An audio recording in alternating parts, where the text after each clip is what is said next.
Hello po mga Lods at welcome back po. So dito sa harapan makikita nyo ang solar panel dito. So ang solar panel po dyan mga Lods, yun po kung naalala nyo yung sinasabi ko doon sa nakaraan ko na video na meron po akong solar panel na nasisira po sa taas sa bubong. So ang nangyari po dito, apat po ang solar panel na ganitong klase na naka Jinko Tiger Neo po na 200 watts. So ang nangyari doon, nahanap ko talaga kung doon sa apat na ito po talaga ang sira. Tamang-tama kasi nga nakabili na tayo ng telescopic na ladder. Napababa ko na po siya ngayon. Tapos sinusubukan ko po siyang kinukunik po dito sa charge controller natin na Elejoy kung magkakarga ba talaga siya. Pero wala talaga, hindi po siya magkakarga. Tapos, take note mga Lods, pwede mo siyang makunan ng voltahe na BOC, pwede mo makunan ng 23 to 24 volts. Kahit dito pa lang, nagtesting ako, umabot siya sa 23.5 volts. Kaya kung tutusin, okay naman ang voltahe. Pero pag ipasok mo na diyan sa charge controller sa Elejoy, ang kaya niyang ibigay is 0.3, hindi na tataas. Kaya, ito po ang sira talaga. Tapos sasabihin ko sa inyo anong pinagkaiba o mga advantage at disadvantage po dito na klase na solar panel na bili ko na Jinko Tiger Neo. Pero bago po natin yung sasabihin yung advantage at disadvantage, isi-share ko muna po sa inyo kung sakaling pong magka-trouble po ang solar panel nyo, isi-share ko po sa inyo na paano ko siya nahanap na na-trouble ko na meron naman palang 24 volts sa BOC, pero nahanap ko pa rin na ito po ang problema. So, ang gagawin natin, pakita ko muna sa inyo na ito po ang connection na gamit ko. Apat po na Jinko Tiger Neo, naka-series connection. Tapos, isi-share ko sa inyo, ang gamit ko ay naka-Zamdon po ako mga Lods. Zamdon, 60 ampere. 60 ampere charge controller. Take note pa dito. Sa Zamdon na 60 ampere. Kaya dito po mga Lods ang power sa solar panel. Kaya niya ang 840 watts na naka-series connection sa apat. Kasi nasa input voltage ang Zamdon sa 120 volts. So take note, 840.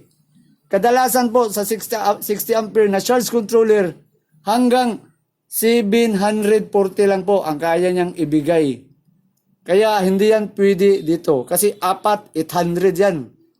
Pero ang Zamdon na charge controller na 60 kaya ang 840 watts.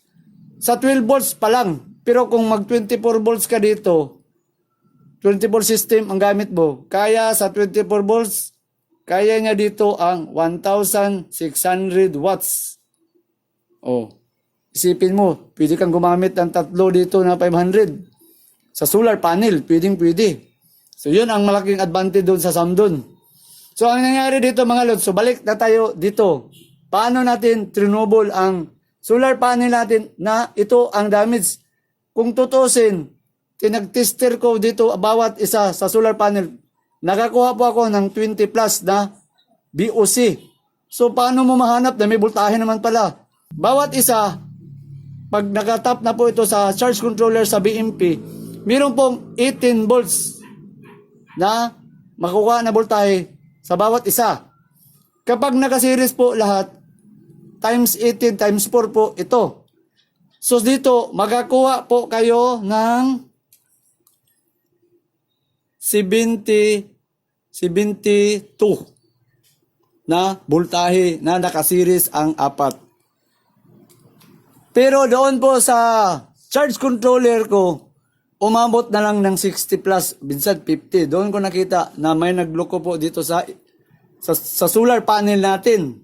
So ang ginawa ko sa pag-trouble, inuna ko muna, tinanggal ko yung isa. Kasi nga, mahina, hindi siya umabot sa 72 volts. Nasa 50 to 60 lang. Pabago-bago, pero hindi umabot sa 70. So ang ginawa ko, tinanggal ko muna yung isa. Ito lang muna. So kung tatlo po ang solar panel sa 18 volts, dapat makakuha po tayo ng mga 54 to 55 volts. Pero nang kinuha ko po ito, nakakuha lang ako ng 40 volts po mga lods. Ibig sabihin doon, nandito pa rin ang sira. Kasi nga 40 volts instead na 54. So ang ginawa ko ulit, ibinalik ko itong isa. Ito na naman po ang tinanggal natin. Ganun na, tatlo. So dapat itong tatlo, makakuha rin tayo ng 54 volts. Pero nang tinanggal ko po ito, ganun pa rin. Nasa 40 volts pa rin. So ibig sabihin doon, nandito na lang sa dalawa po ang problema nating hanapin. So ang next na ginawa ko, tinanggal ko po itong isa. Tapos ang connection, tinanggal mo ito, ikukunik mo itong 3 at saka dito sa 1. Kasi ang mga solar panel may polarity. Positive, negative, positive, negative, positive. So pag tinanggal mong isa dito, so ikukunik mo lang siya dito at saka dito. Tanggalin mo ito. Pero nang tinanggal ko po itong isa at ikunik ko na siya dito, nakakuha na po ako loads ng 54 volts to 55 pataas. So ibig sabihin, ito po ang nasira. Kasi nga nakakuha na ako ng 50 plus itong tatlo na hindi, tinanggal ko ito. So ngayon, tinanggal ko po ito at yan na po ang solar panel. Binaba na natin ang solar panel. So nagtesting ako dito sa baba, kinunan ko ng voltahe. Mayroong voltahe na 23 plus. Pero pag inalagay mo na sa charge controller, hindi na makakakarga doon po sa ang Tiger Neo. Tapos ang Tiger Neo natin, so baliktarin ko para makita nyo gaano kaganda ang Tiger Neo. Tiger Neo.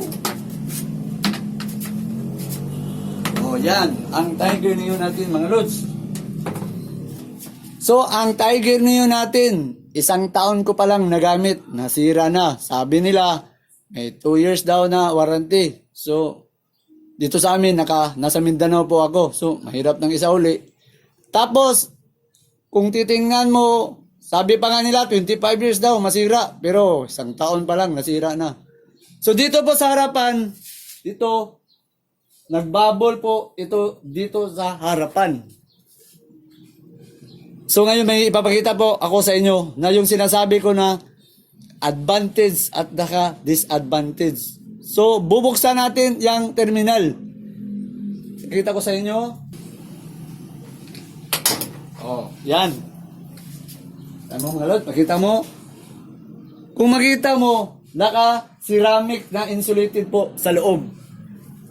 4 po ang bili ko na Tiger Neo. Yung 3 po, hindi po nakaganyan. Makikita mo, may terminal, may diode po. Hindi katulad dyan na naka-ceramic. Kaya yun ang pinagtataka ko. Isa-isa ko lang binibili po ang Tiger Neo. Hanggang umabot ako sa 4. Pero ito yung pang-4. Yun ang pinagtataka ko. Bakit ganito na klase? Tapos, napakaliit mga lods. Ang terminal doon sa 3, malaki. Tapos makikita mo sa labas ang mga diode. Ang ibig kong sabihin, mas maganda yung nakalabas para makita mo kung mag-trouble ang yung diode o yung terminal may loose contact, madali mong makita doon sa terminal. Pero kapag nakaganyan, mahirap mga lods. Para siyang naka-floated sa ceramic. So paano natin yan ito-trouble na ganyang naka-lockout? Tapos ipakita ko na lang yung isa kasi hindi ko mapakita yung terminal na sinasabi ko kasi nakalagay sa rooftop.